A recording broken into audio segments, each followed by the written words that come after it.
ఇక్కడ నేనేం చెప్పదలుచానంటే మనుషులందరూ నేనేంటి, నా జీవితం ఏంటి, నా జీవితాన్ని ఇంకా అందంగా మలుచుకోవడం ఎలాగా అనేది మర్చిపోతున్నాడబ్బా.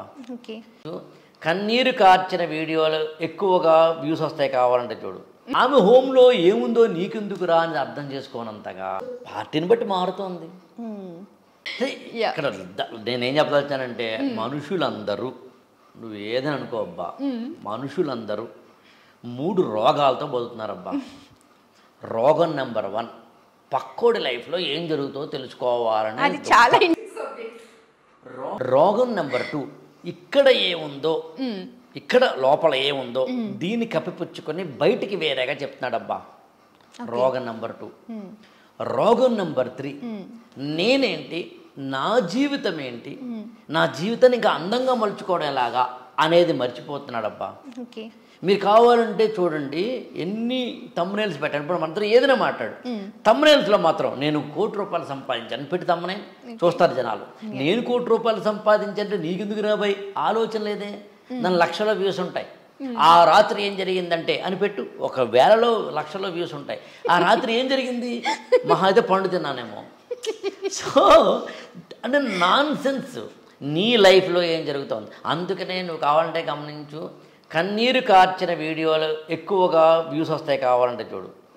అందుకనే మీది లవ్ అఫైర్ ఏమైంది అని నన్ను అడిగితే ఆ రోజున నువ్వు నమ్మవలసి రావని అంటే ఇప్పుడు ఇది కూడా మీరు తమ్మునేలు వేస్తారని తెలిసింది నాకు.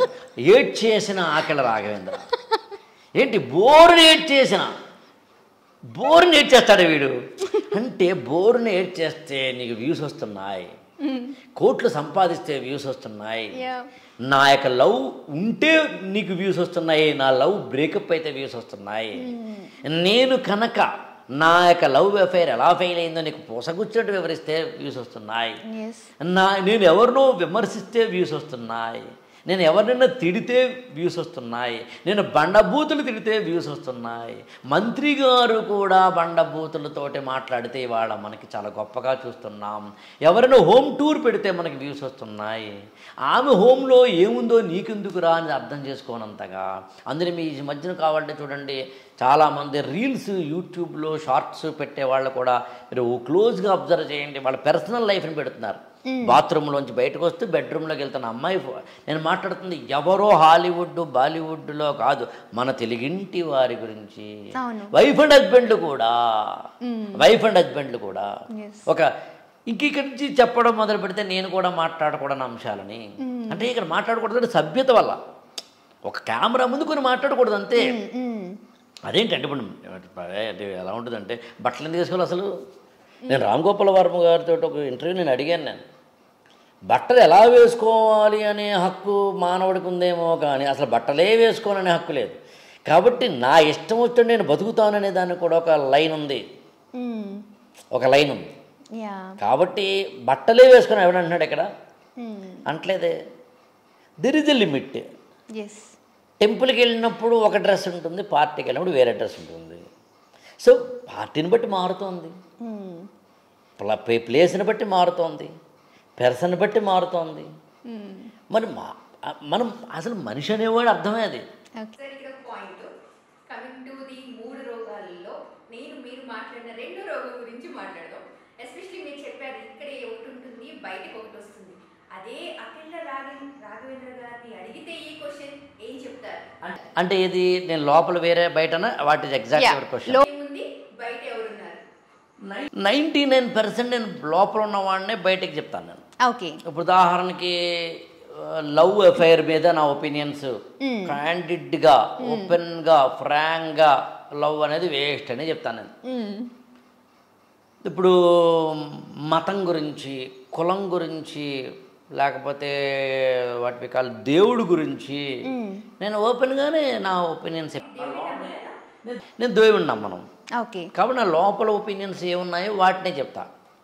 సో అందుకని నాకేమీ పెద్దగా అది నేను కెమెరా ముందే కాదు, పర్సనల్ లైఫ్లో కూడా వ్యూహాలు వేరు. వ్యూహం అంటే అర్థం ఏంటంటే, ఇప్పుడు నువ్వు మా ఇంటికి వచ్చావు, నన్ను ఇంటర్వ్యూ చేయడానికి వచ్చావు.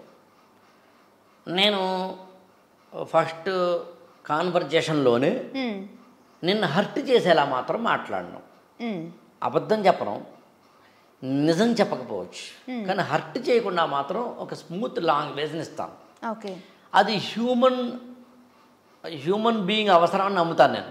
ఓకే. ఎందుకంటే నేను హర్ట్ చేయడం మొదలుపెట్టి నేను నిజం చెప్పడం కోసం చెప్పినప్పుడు ఏమవుతుందంటే మొత్తం ప్రోగ్రామే పోతుంది. అప్పుడు ఏమవుతుంది, ఫస్ట్ నువ్వు కూల్ అవ్వాలి, ఫస్ట్ నువ్వు వర్క్లోకి వెళ్ళాలి, ఫస్ట్ నువ్వు కర్తవ్యంలోకి వెళ్ళాలి, ఫస్ట్ నువ్వు యాక్టివిటీలోకి వెళ్ళాలి, ఫస్ట్ నువ్వు జీవితంలోకి వెళ్ళాలి. నేను మొదటే నిన్ను చేయకూడదు.